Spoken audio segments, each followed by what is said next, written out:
133, a excelência da união fraternal. E o tema, como eu já disse, é a comunhão da igreja. Salmo 133, os irmãos acompanhem, são apenas 3 versículos, que diz o seguinte. Esperar os irmãos abrirem, encontrarem o texto. Dá uma agonia quando eu estou aí no banco que alguém, vamos ler tal texto, e a gente está ainda paginando e a pessoa já está na metade do texto, dá vontade de fechar a Bíblia e só escutar, né? É bom acompanhar, todo mundo lê junto, acompanhando. Salmo 133. A excelência da união fraternal. Salmo de Davi, né? Cântico de romagem. Ó quão bom e agradável... Vou começar, irmãos, eu errei aqui. Ó, como é bom e agradável viverem unidos os irmãos. É como óleo precioso sobre a cabeça, o qual desce para a barba de Arão, e desce para a gola de suas vestes. É como orvalho de Hermon, ou do Hermon, que desce sobre os montes de Sião.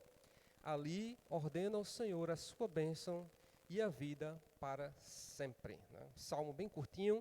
É um salmo bastante conhecido, né, que trata da união, sobre unidade, sobre comunhão. E aqui, irmãos, no estudo que a gente vai apresentar e expor nessa noite, né, o objetivo aqui é que nós saiamos daqui dessa aula, né, desse momento, sabendo como a comunhão fraternal, ela nos consagra para a adoração. É bonita a ideia, interessante a ideia que o autor da lição, o pastor Manuel Marreiro, ele desenvolve aqui, né, a ideia de união fraternal, unidade, comunhão, como algo que prepara para a adoração a Deus. E também entender que a união, a comunhão fraternal, ela vivifica a igreja, ela traz vida para a igreja, né? E por fim, também entender que a união, a comunhão, ela é ordenada por Deus, é algo que é uma ordenança do Senhor para a vida da igreja. Nesse primeiro momento aqui, fazendo um breve resumo do que o autor traz, o pastor Manuel, o autor da lição, ele vai contextualizar, ele vai explicar qual é a origem desse salmo, né? Ou seja, em que circunstâncias esse salmo 133 apareceu, ele surgiu. E aqui ele começa falando 2 momentos importantes da história do povo de Deus, do povo de Israel. Um momento chamado a fase dos juízes, né? Os irmãos lembram, lá no Antigo Testamento, tem um livro chamado Juízes, que era o momento que o povo de Deus ainda estava, né? Não havia rei ainda, o pessoal estava, né, disperso, assim, estava na nação, já tinha entrado na nação de Canaã, né, sob a liderança de Josué, mas ainda não tinha um rei, e o povo queria muito, estava sob o domínio de Deus, claro, mas o povo não tinha ainda um sistema de governo como a monarquia, como a gente vai ver. E o outro momento é quando já começa o período dos reis. Os irmãos sabem também que lá no Antigo Testamento existem, né, 2 livros chamados 1 Reis e 2 Reis, né? E esses livros eles tratam justamente desse período em que o povo de Deus ficou sob o reinado. Então aqui o autor da lição vai explicar exatamente isso, que no período dos juízes havia um momento de muita instabilidade do povo de Deus. O povo de Deus já tinha entrado em Canaã, né, sob a liderança de Josué, só que é um povo que estava vivendo momentos muito difíceis, havia problemas de todas as ordens naquele momento. Problemas sociais, problemas religiosos, problemas políticos, e o povo de Deus estava numa instabilidade. Ora estava vivendo um momento bom lá em cima, ora estava lá embaixo, né? E aí quando o povo pecava, ficava numa situação deplorável, esse povo clamava a Deus, Deus levantava juiz para que aquele povo pudesse restabelecer a paz naquele lugar, né? naquela nação, o povo de Deus. Então, terminada essa fase dos juízes, até lembro o nome de a Débora, né? A gente lembra da mulher, né? A juíza Débora, e outros juízes que Deus levantou para tirar o povo de Deus daquela situação que muitas vezes se encontrava por causa do pecado. E aí, terminado esse período dos juízes, eis que surge o momento da monarquia, ou seja, o momento em que agora o povo de Deus se queixava, né, porque não havia rei, cada um fazia do jeito que queria as coisas, né, cada um fazia do seu jeito, que a gente que achava mais reto. E aí, terminado esse período dos juízes, surge o período da monarquia. Monarquia é um sistema de governo em que manda é o rei. Por exemplo, aqui no Brasil, nosso sistema é um sistema de república. É uma república, o sistema é democrático, de governo é democrático, e nós temos aqui o sistema republicano, né, de governo. em que nós temos a figura do presidente. Na monarquia é um sistema em que a figura que manda é o rei. Não existe presidente na monarquia, existe rei, né? E aqui a gente sabe que quem foi o primeiro rei de Israel, quem lembra? Qual foi o primeiro? Depois de Juízes foi Saul, né? E a gente sabe que Saul, ele foi um rei que, de certa forma, ali no final teve alguns problemas. A gente sabe do reinado de Saul.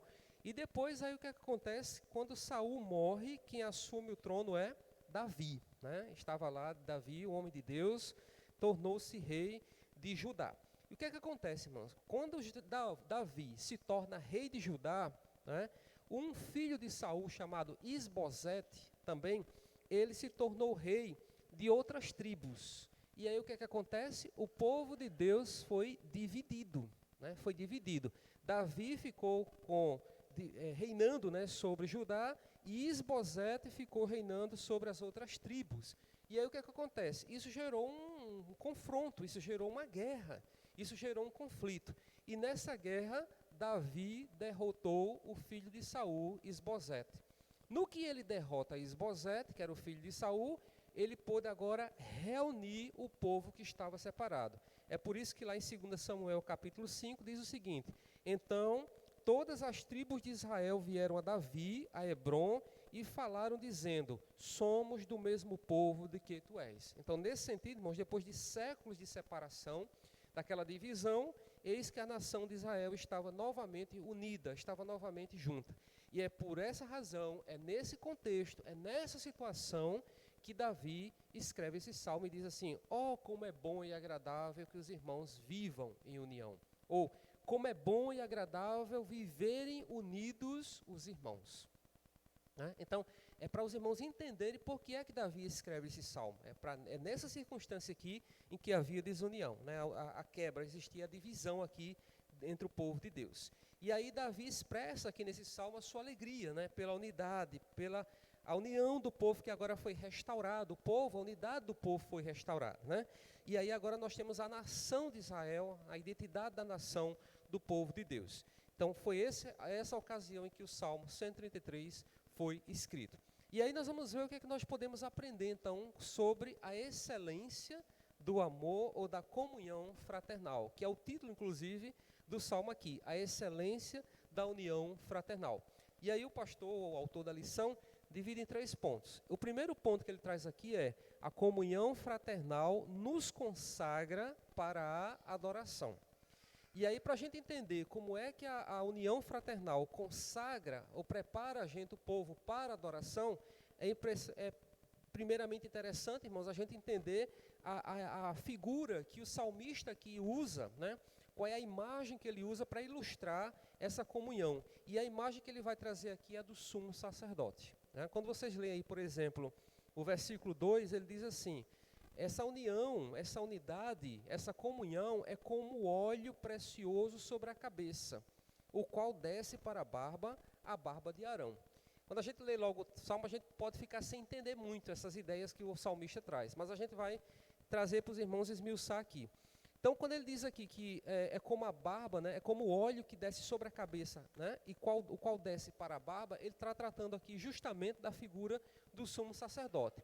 Quando a gente volta um pouquinho no Antigo Testamento, a gente vai entender quem era o sumo sacerdote. O sumo sacerdote é aquela figura, aquela pessoa que representava o povo diante de Deus, ou no culto, a adoração a Deus, era o sumo sacerdote esse representante. Então, comece a entender aqui para a gente entender o versículo que a gente leu, para a gente entender o que é o sumo sacerdote. Né? Inclusive, ele menciona aqui Arão, né? Que é considerado aí também no Antigo Testamento, a gente vai encontrar Arão como sendo sumo sacerdote. Lá quando a gente volta para logo no início, lá no Antigo Testamento. E aí, irmãos, o que é que acontece? O sumo sacerdote, ele tinha que ser ungido. E a unção era com óleo, que o próprio Deus tinha dado a receita, né? Algo preparado pelo próprio Deus. Então, o óleo, irmãos, era aquilo que era passado, que ungia, era um óleo perfumado, o texto diz que era um óleo perfumado, e era um óleo agradável. Então, o sumo sacerdote, ele era ungido com aquele óleo, e o que é que significava esse óleo? A unção, né? A unção, essa unção, esse óleo significava, irmãos, a santificação desse sumo sacerdote para poder adorar a Deus. Quando a gente começa a ler o Antigo Testamento, a gente vai ver né, que não era toda pessoa que poderia, né? O sumo sacerdote, ele representava o povo diante de Deus, no culto, na adoração a Deus. Então, o sumo sacerdote, ele precisava santificar-se para poder se dedicar à adoração e se apresentar diante de Deus santo. É por isso que, trazendo um pouquinho para o nosso, né, para nosso conhecimento de hoje, Jesus Cristo, ele é agora o sumo sacerdote que nos representa diante de Deus, né? Aquele sumo sacerdote lá no Antigo Testamento era um tipo, era uma figura que apontava para futuramente o próprio Jesus, que seria o grande sumo sacerdote, que é representante nosso, né? Não foi Jesus que foi nos representar na cruz do Calvário, né? Assim como o sumo sacerdote apresentava o povo a Deus, Jesus nos apresentou a Deus. Ele foi o caminho, né, que nos apresenta, que nos leva a Deus. Então o sumo sacerdote era essa figura. Por isso que o Salmo diz: a união é como óleo precioso sobre a cabeça, o qual desce sobre a barba de Arão, e desce para a gola de suas vestes. É uma coisa que vai descendo da cabeça, vai descendo pela barba, vai descendo pela roupa e vai descendo. Então era uma unção, era o óleo que era derramado. Tá, e o que é que esse óleo tem a ver com a comunhão? Que a gente está falando de comunhão, está falando de união. Então o que é que o óleo tem a ver com união? É que ele vai dizer exatamente aqui: a comunhão é como esse óleo. O texto diz aí no versículo 2, é como, está fazendo uma comparação. O salmista está comparando. A união dos irmãos é bom e agradável, e é bom que os irmãos vivem unidos, porque é como o óleo. E o que é que tem a ver o óleo, então? O óleo, irmãos, significa exatamente essa comunhão, né? A comunhão é o óleo santo, precioso e perfumado, que santifica o povo de Deus para adorá-lo.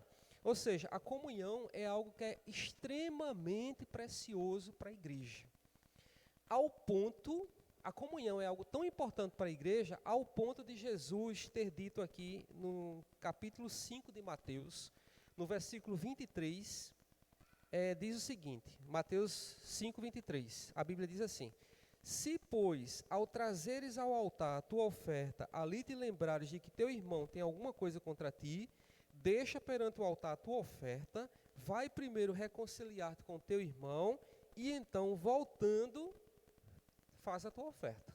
Está vendo a importância que era no ensinamento aqui, já no Novo Testamento? A união, a comunhão da igreja era algo tão importante que, se o irmão tivesse alguma coisa contra outro, alguma briguinha, alguma raiva, antes de deixar a oferta, teria que se reconciliar com o irmão para poder deixar a oferta. Caso contrário, aquilo não era uma oferta agradável a Deus, né? Não era aceitável. Então, irmãos, a comunhão, ela se origina no verdadeiro culto a Deus.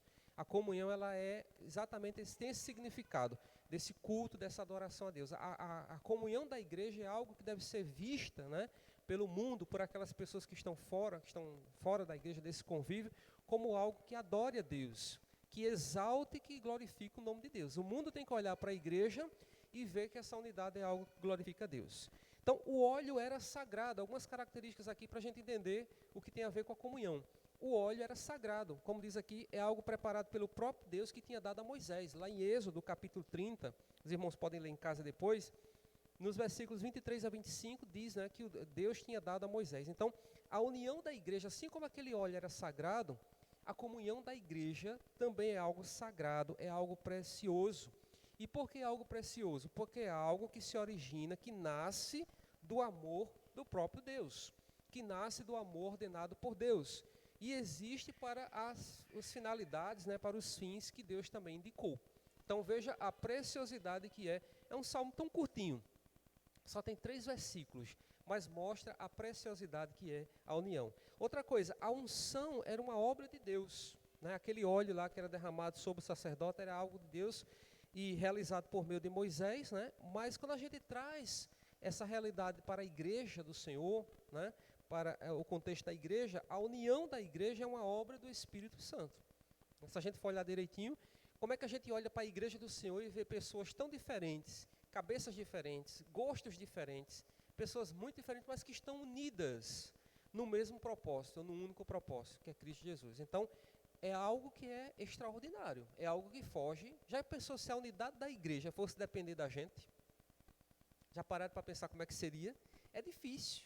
Se a gente é guiado como igreja pelo Espírito Santo, por meio de Jesus, que diz que Jesus é o mediador, se a gente é guiado pelo Espírito Santo, e muitas vezes acontece da gente ter, né, uma coisa aqui, outra ali, de repente um desentendimentozinho aqui e ali, imagina a igreja se não fosse controlada pelo Espírito Santo. Então, a unção, a união da igreja é obra, é fruto do Espírito Santo. Tanto é que Paulo aqui em 1 Coríntios, capítulo 13, ele vai dizer o seguinte, 1 Coríntios 13, 13, né, diz assim: agora, pois, permanecem a fé, a esperança e o amor, esses três.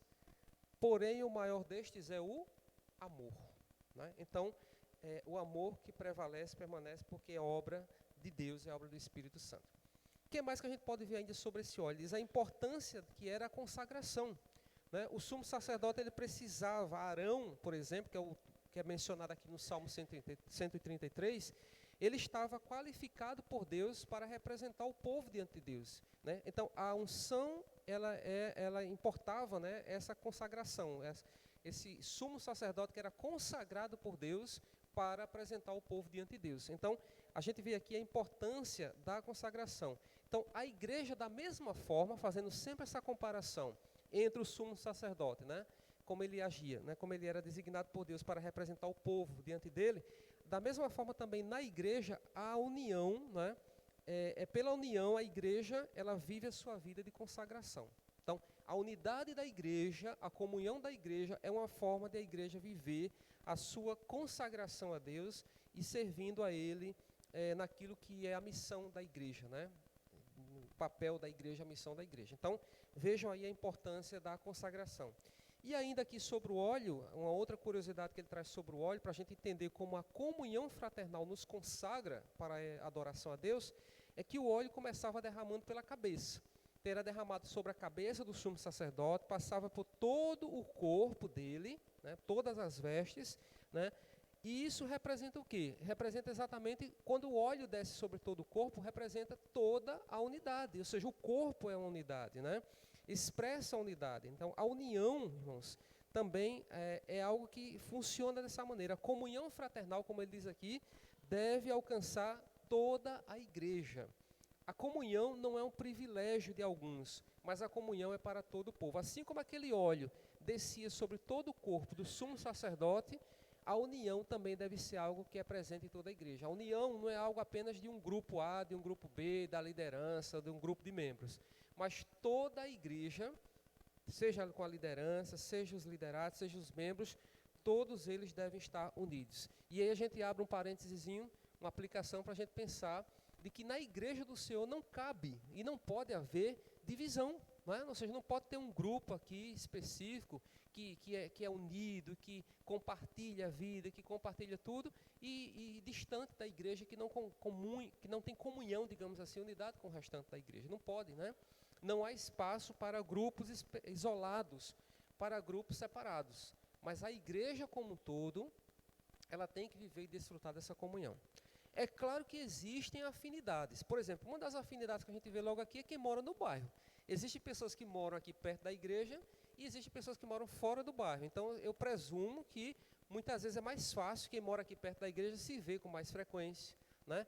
Porque estão aqui no bairro, mora mais próximos uns dos outros. Então, são afinidades que muitas vezes existem, né? Às vezes, existem outras afinidades entre grupos, né? Mas a comunhão mesmo, a unidade da igreja, ela deve ser de todo o corpo, de modo que ninguém pode ficar excluído, ninguém pode ficar de fora, né? E cabe a nós, como igreja, estar atento a isso. Porque isso acontece, irmão. Muitas vezes a gente está na igreja assim, a gente já, inconscientemente mesmo, às vezes, a gente acaba formando um próprio núcleo dentro da igreja, não é isso? Então, automaticamente, assim, a mente da gente, não é que eu quero excluir ninguém não, mas automaticamente eu já termino um culto, eu já procuro uma pessoa, um grupo de pessoas para conversar, e muitas vezes tem um ou outro ali que fica meio escanteado, que não tem muita, né, que não tem aquele entrosamento com todo mundo, aí a gente começa a julgar também, de, fulano é isolado, mas cabe a nós também chegar lá e puxar a conversa e cumprimentar e acolher.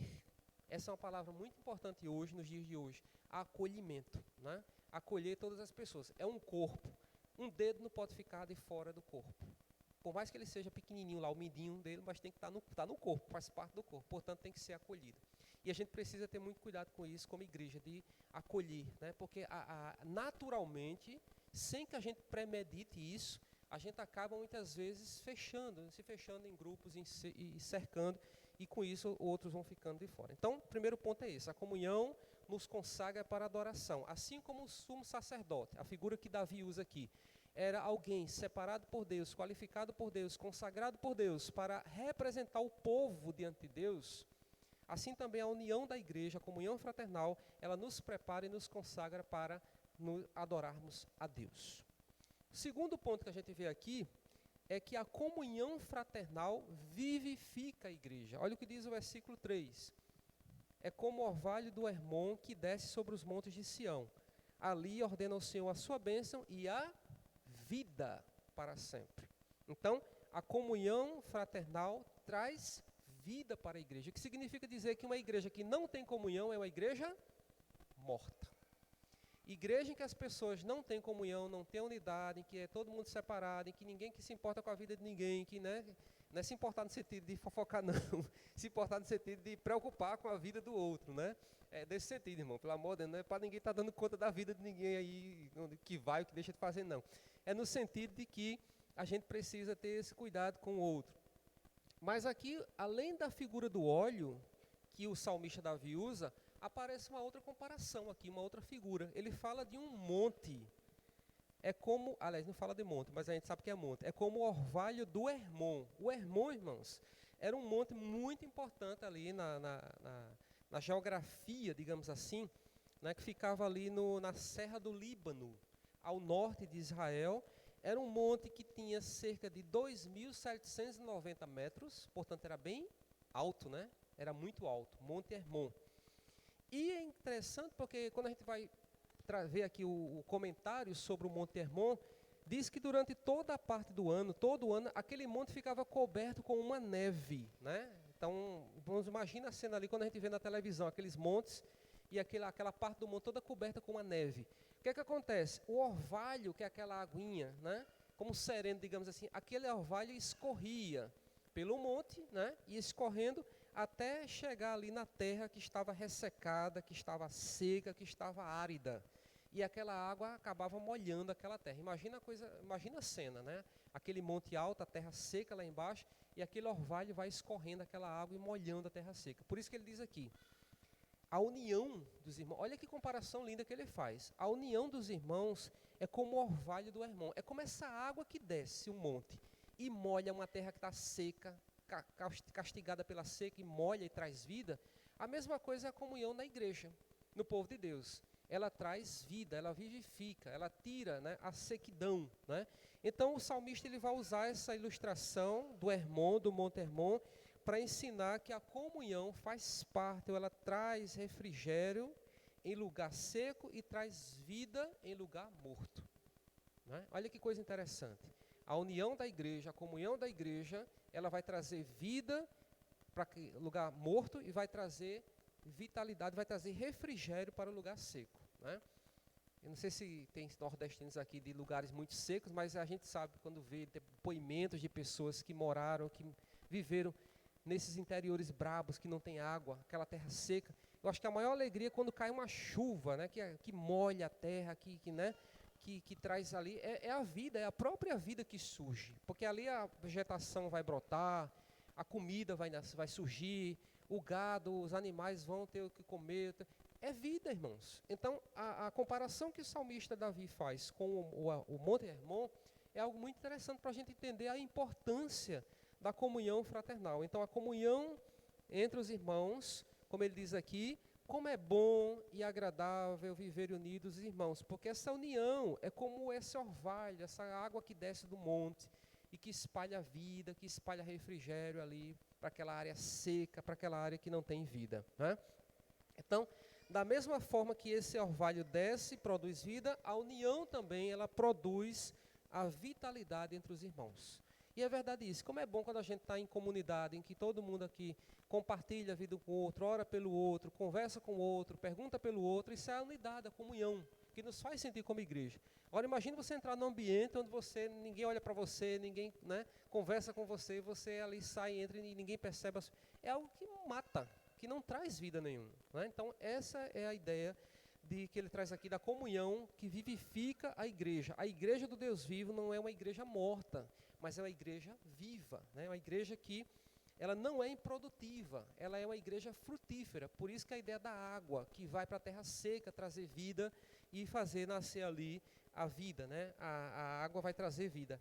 Ela não pode ter uma aparência de que vive, ela precisa ter vida, né? Como aquela igreja lá do Apocalipse, lá a igreja de Sardes, né? Que João diz lá que a igreja tinha uma aparência, a igreja parecia uma igreja que tinha vida, mas no final das contas, ele diz o texto que ela estava morta. Em Apocalipse 3:1 diz isso, é uma igreja que parecia morta. E aí, irmãos, uma das razões, né, porque algumas igrejas elas têm uma aparência de morta, é exatamente essa.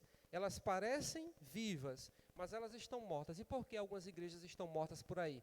Porque não há essa comunhão fraternal. Há uma ausência de união.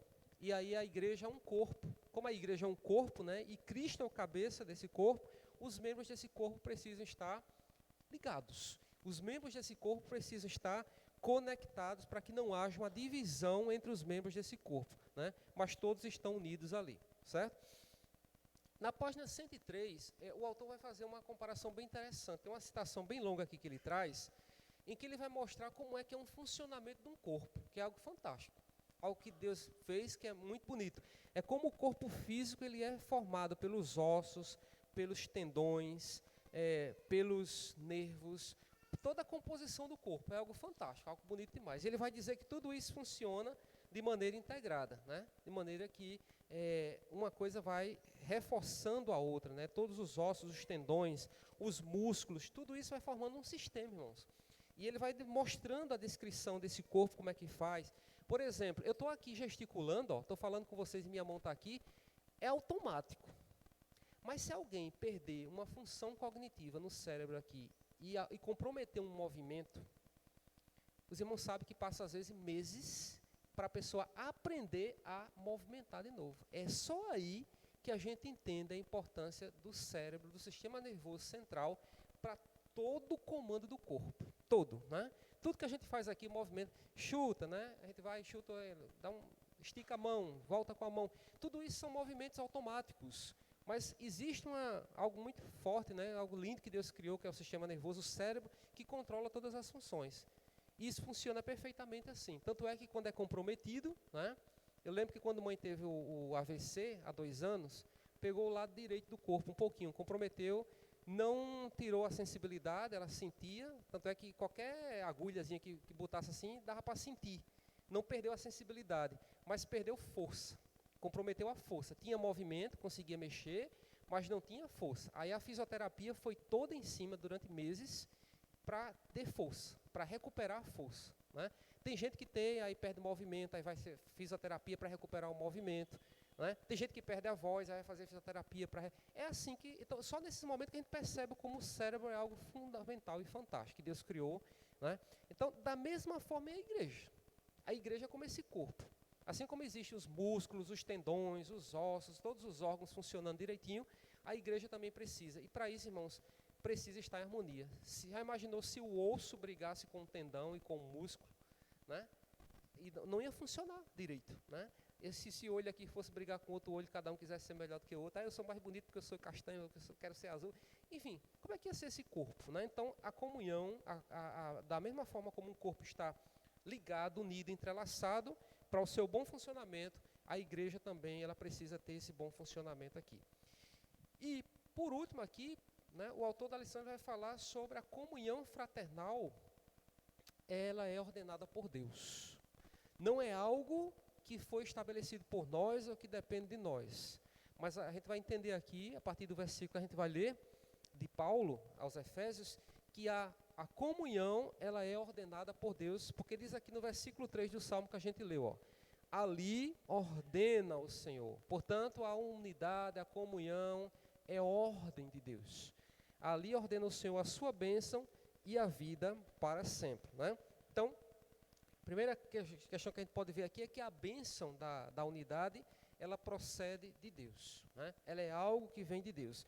Vejam que no texto que a gente leu, diz no versículo 2 que é como óleo precioso sobre a cabeça, diz assim, o qual desce para a barba de Arão, e desce para a gola de suas vestes. Aparece 2 vezes aí o verbo descer.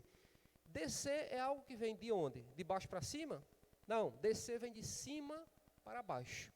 Portanto, fica a ideia aqui de que a unidade, a comunhão, a fraternidade é algo que é estabelecido por Deus, que vem é confirmado por Deus porque vem de cima para baixo, que é o que Paulo vai dizer aqui no capítulo 4, versículo 3 de Efésios. Efésios 4, versículo 3, Paulo vai dizer que Deus é o autor da unidade, que essa obra é dele, a unidade, a fraternidade, a comunhão é algo de Deus. E Paulo diz assim, ó: esforçando-vos diligentemente por preservar a unidade do Espírito no vínculo da paz. É um versículo bem pequenininho, mas que tem muitos ensinamentos para nós que a gente vai ver agora. Paulo dizendo aqui, ó, esforçando-vos diligentemente para quê? Para preservar a unidade do Espírito no vínculo da paz. Então, esmiuçando um pouquinho esse versículo de Efésios, a gente vai entender aqui primeiro, acompanhando aí o texto da revista, né? Na página 104. A unidade, ela já existe, porque é algo que vem de Deus. É a unidade do Espírito Santo. Sem o Espírito Santo, a gente já viu isso no início, não tem como haver unidade, não tem como haver essa comunhão. Né? A primeira coisa que a gente precisa observar aqui é isso. Somente o Espírito Santo produz unidade. É aquilo que a gente comentou agora há pouco. Né? Uma igreja, pessoas diferentes, pessoas que pensam diferentemente, só o Espírito Santo de Deus para manter esse vínculo. Então a unidade, ela é produzida pelo Espírito, ela é espiritual, é invisível e é algo que é gerado internamente na igreja do Senhor, em cada um de nós, irmãos. Então, nós não podemos ser cristãos sem a obra do Espírito Santo de Deus. É algo que é fantástico, que a gente pode ver aí no texto de Paulo, né? Que é algo que vem do Espírito, né? A unidade, ela já foi dada pelo Espírito Santo de Deus. Segundo ponto que ele diz aqui sobre o versículo de Efésios, nós não produzimos a unidade. Eu e você, a gente não tem condição de produzir essa unidade. A prova disso é que qualquer brigazinha que ocorrer dentro da igreja, tem gente que vai lá aconselhar, morre de aconselhar e às vezes não resolve. É só quando vem o poder ali de Deus, o Espírito Santo, né, confrontando pela palavra, muitas vezes é que a coisa se resolve. Mas quantas vezes a gente já viu situações em igrejas por aí que nem isso, assim, por mais que se esforce, né, a liderança da igreja, os irmãos, para juntar, não junta mais não. Porque só o Espírito Santo de Deus é que promove essa unidade. Né? É algo que Deus, é o Espírito Santo de Deus que nós não podemos produzir. Agora nós temos um papel, nós não podemos produzir a unidade, mas nós devemos preservar a unidade. E aí eu acho uma responsabilidade muito grande da igreja. Porque muitas vezes na igreja a gente pode querer jogar a responsabilidade da união para algumas pessoas e a gente não assumir essa responsabilidade, né?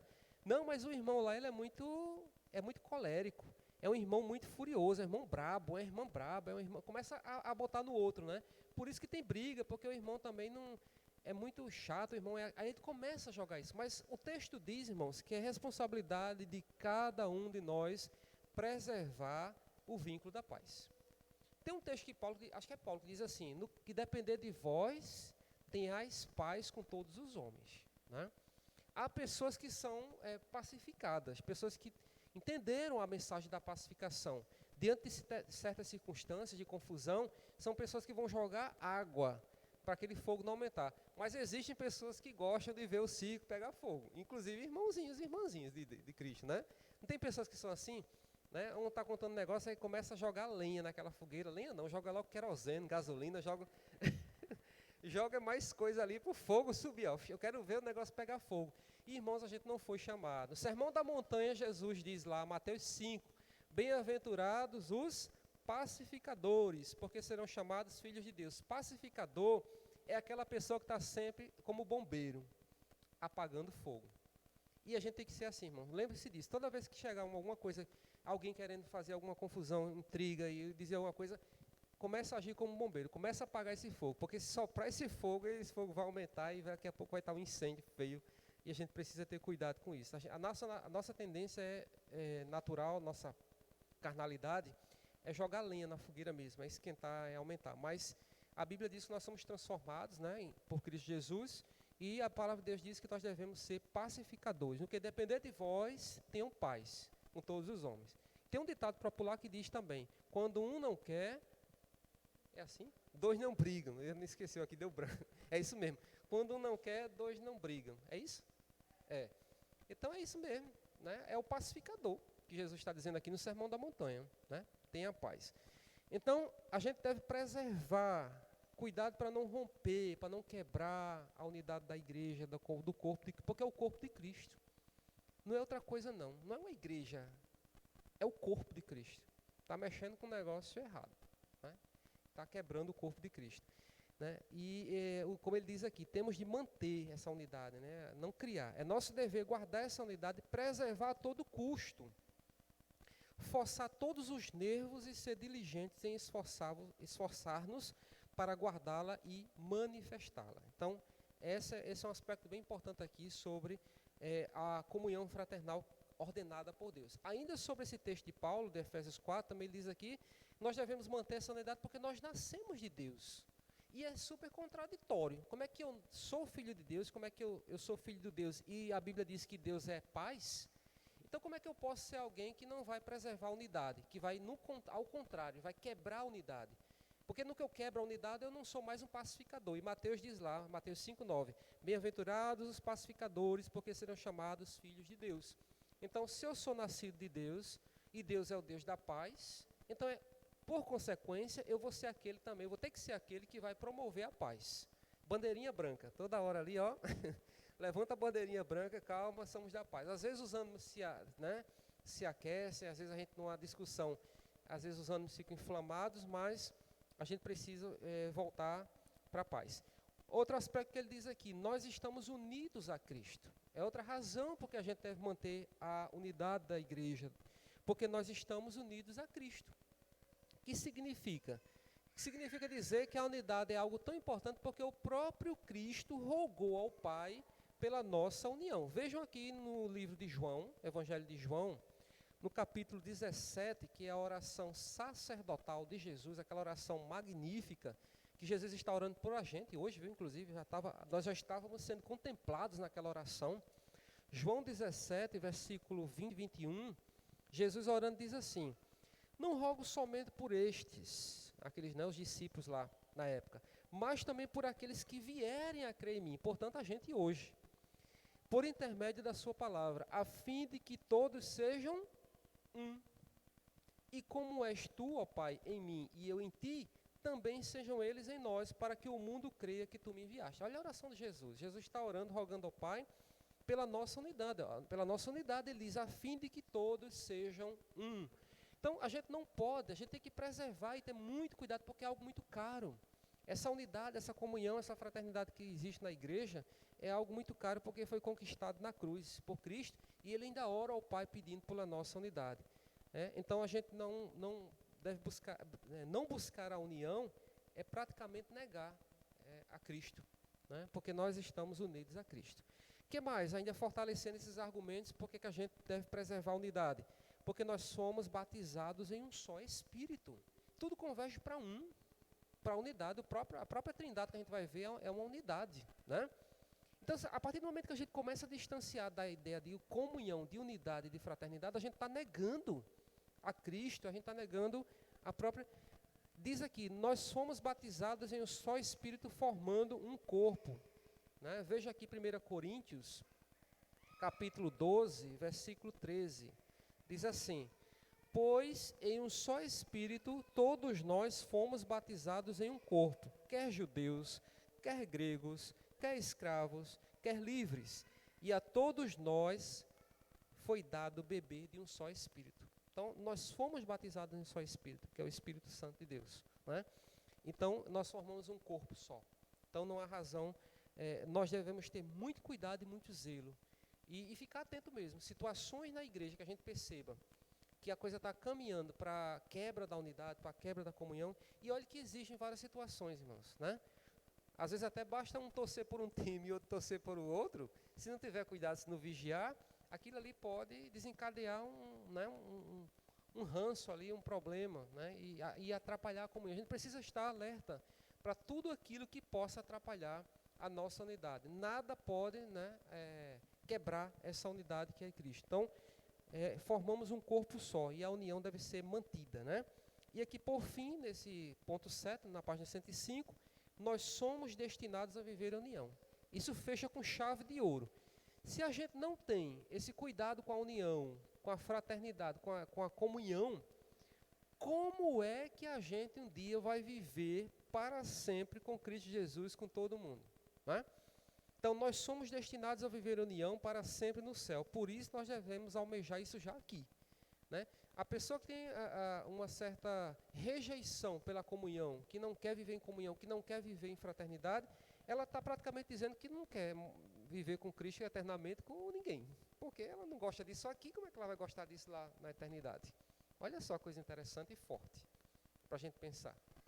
Então, a nossa comunhão, a nossa fraternidade, a nossa unidade, ela já é algo que a gente já vivencia aqui na Terra, já experimenta isso aqui, mas que é algo que a gente vai viver eternamente, certo? Bom, esses são os 3 pontos aqui em que o autor mostra qual é a importância da comunhão da igreja, né? A partir do Salmo 133, né? Mostrando que a comunhão fraternal, a comunhão entre os irmãos, nos consagra para adorar a Deus, como a gente já viu aqui, pela imagem do sumo sacerdote, né? Pela ilustração do óleo que desce sobre o sumo sacerdote, quando Davi compara a unidade com esse óleo, e também quando Davi compara a unidade, a união, a comunhão com aquele orvalho que desce do Monte Hermon, que traz vida para aquela terra seca, árida, né? A gente viu também que a comunhão fraternal da igreja traz vida, como a gente viu aqui no versículo 3, desse monte mesmo que desce, que molha, que traz refrigério para um lugar seco, que traz vida para um lugar morto. E por fim aqui nós vimos ainda que a comunhão é ordenada por Deus, é algo que é ordem de Deus, que nós não podemos criar essa unidade, mas é o Espírito Santo de Deus quem cria e a gente preserva, a gente mantém, a gente cuida, para que essa unidade não seja quebrada. E se por alguma razão, por algum motivo vier a acontecer, a gente precisa imediatamente restaurar essa unidade que foi quebrada ali imediatamente. Conclusão. Né? Fechamos aqui a conclusão. Eu estava olhando a lição, a conclusão não sei se os irmãos perceberam, que é maior do que o ponto da lição. Nunca vi uma conclusão tão longa aqui, né? Eu estava lendo aqui, eu vou resumir aqui porque a conclusão está maior do que a lição. Então o que ele diz aqui, rapidamente?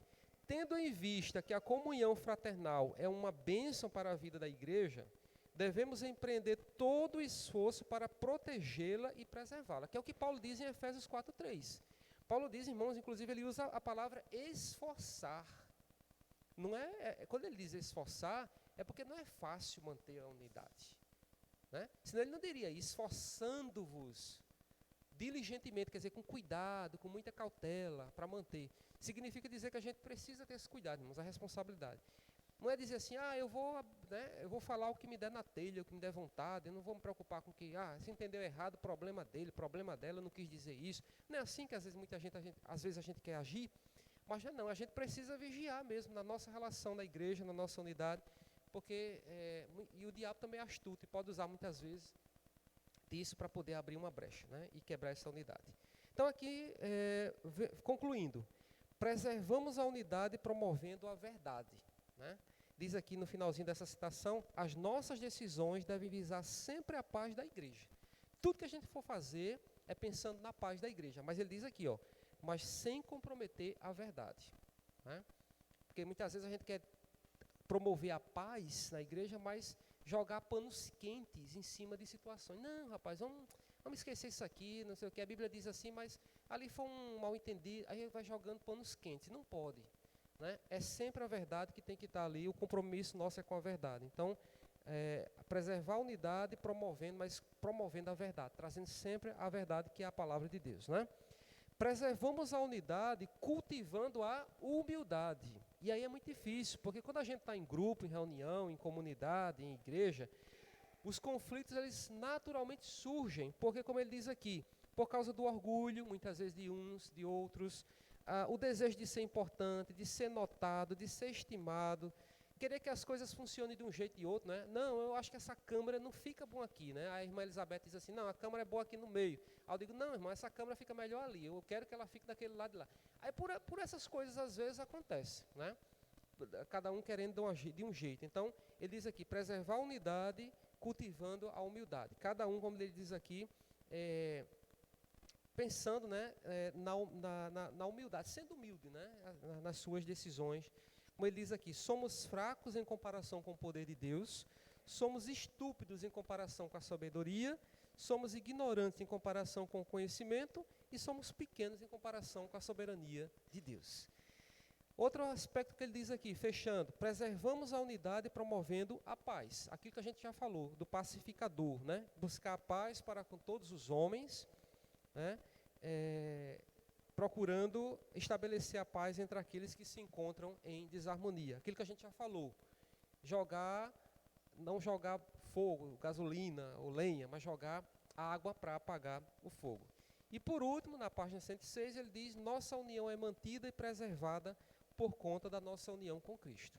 Tudo aquilo que a gente leu no início sobre o sumo sacerdote, né, aquela figura que representava o povo a Deus, tudo aquilo estava apontando para Cristo, que seria aquele que nos representaria diante de Deus. Quando se fala de Davi, a gente já estudou sobre isso aqui também em lições passadas. Davi também apontava para Deus, né, no sentido de que, como rei, né, o grande rei, assim como Davi foi o rei, já apontava para a figura de Cristo como o grande rei das nossas vidas, né, que reina sobre as nossas vidas, né. Cristo, ele é rei e ele é sumo sacerdote, né, que são os ofícios dele, né. Assim como Davi, como Arão, estavam todos eles apontando para a figura de Cristo, que seria essa figura do sumo sacerdote e do rei, pelas promessas feitas a Davi. Então, irmãos, que Deus nos ajude na nossa vida como igreja do Senhor a preservar essa unidade, né? É algo, como eu já disse, foi comprada com preço muito alto, preço do sangue de Cristo, né, na cruz do Calvário. E nós precisamos preservar essa unidade, porque é algo que foi ordenado por Deus. Não fomos nós, mas foi algo que foi pelo próprio Deus, né? Então que Ele nos ajude, que o Espírito Santo de Deus nos ajude a sermos essa igreja unida, né? Passando por cima, né, dos nossos interesses, passando por cima dos nossos egos, daquilo que nós muitas vezes queremos impor, mas que deixando que o Espírito Santo de Deus, ele reine, né, sobre nossas vidas. Amém? Bom, com isso nós finalizamos a nossa jornada, né, nosso passeio aqui por 17 sábados, né, não na sequência, porque teve alguns, né, que a gente não viu, mas a gente fez um bom passeio e, terminada a lição, a gente vai começar na próxima semana, como o pastor já anunciou, a falar sobre o cristão e o trabalho. É o tema da nossa próxima revista. Vamos falar sobre trabalho, né? Na ótica cristã, nós vamos ver como é que a gente precisa encarar o trabalho. Isso não impede, evidentemente, de os irmãos quiserem voltar à revista, sempre é bom, rever a lição, reler a lição, ver alguma lição que ficou para trás, que não ficou, enfim, e voltar sempre que possível para aprender, porque às vezes a gente é muita informação, né? E a gente precisa sempre estar voltando para estudando esses temas, tá bom? Alguma pergunta, algum comentário, alguma coisa que os irmãos queiram fazer? Está tudo claro mesmo? Quando a gente fica na sala de aula que está todo mundo quieto, ou não está entendendo muita coisa, ou então está entendendo tudo. Então, se está tudo certo, nós vamos orar agora, encerrando, né, a nossa escola bíblica nessa noite. Vamos ficar de pé por esse momento, nós vamos encerrar a escola nessa noite. Senhor, nós te bendizemos, somos gratos a Ti, ó Deus, por esses minutos na Tua presença aqui com os nossos irmãos, onde podemos entender um pouco mais, ó Deus, e compreender algo tão precioso, Senhor, para Ti, que é a união da igreja, a comunhão fraternal, Deus. Como diz o Teu servo Davi, né? Ó, quão bom e agradável é que os irmãos vivam em união. Ó Pai, nós sabemos muitas vezes das dificuldades, muitas vezes, ó Deus, das situações que muitas vezes aparecem que ameaçam quebrar essa unidade, quebrar essa fraternidade. Mas é o Teu Espírito Santo, ó Deus, que mantém. É o Senhor, é algo que foi ordenado pelo Senhor e é o Espírito Santo que nos mantém unidos em Cristo Jesus, pelo vínculo, ó Deus, da paz. Que o Senhor nos ajude, ó Pai, como igreja do Senhor, estarmos alertas, atentos, preservando, nos esforçando, como diz a Tua palavra, diligentemente para mantermos a união, ó Deus, a comunhão fraternal entre nossos irmãos. Que o Senhor possa ir ao encontro daqueles que por alguma razão se sentem, ó Deus, rompidos, ó Deus, quebrados da comunhão da igreja, que o Senhor possa trazer de volta, ó Deus, ao rebanho, a comunhão com os santos. porque um dia todos nós estaremos reunidos com Cristo Jesus para todo sempre, ó Deus, como comunidade, como igreja do Senhor, como rebanho do Senhor. Pedimos ao Pai, em nome de Jesus, que essas verdades possam ser introjetadas na nossa mente e no nosso coração. Pedimos agora que o Senhor nos conduza em paz, em segurança aos nossos lares, ó Deus, nos dispersando, ó Deus, debaixo da Tua proteção, dos Teus livramentos. Abençoa o dia da manhã, também queremos apresentar desde já o culto de missões amanhã, que o Senhor esteja abençoando a vida, Deus, do pastor Ildemar, que vai trazer a palavra, que o Senhor esteja capacitando o Teu filho, o Teu servo, para ministrar aqui amanhã sobre a igreja perseguida, que nós estejamos com os corações, ó Deus, abertos para entendermos, ó Deus, e compreendermos um pouco mais sobre a história dos nossos irmãos que estão padecendo, ó Deus, naqueles lugares que iremos apresentar. Pedimos a Tua bênção, em nome de Jesus. Amém. Amém. A fumaça chegou na hora.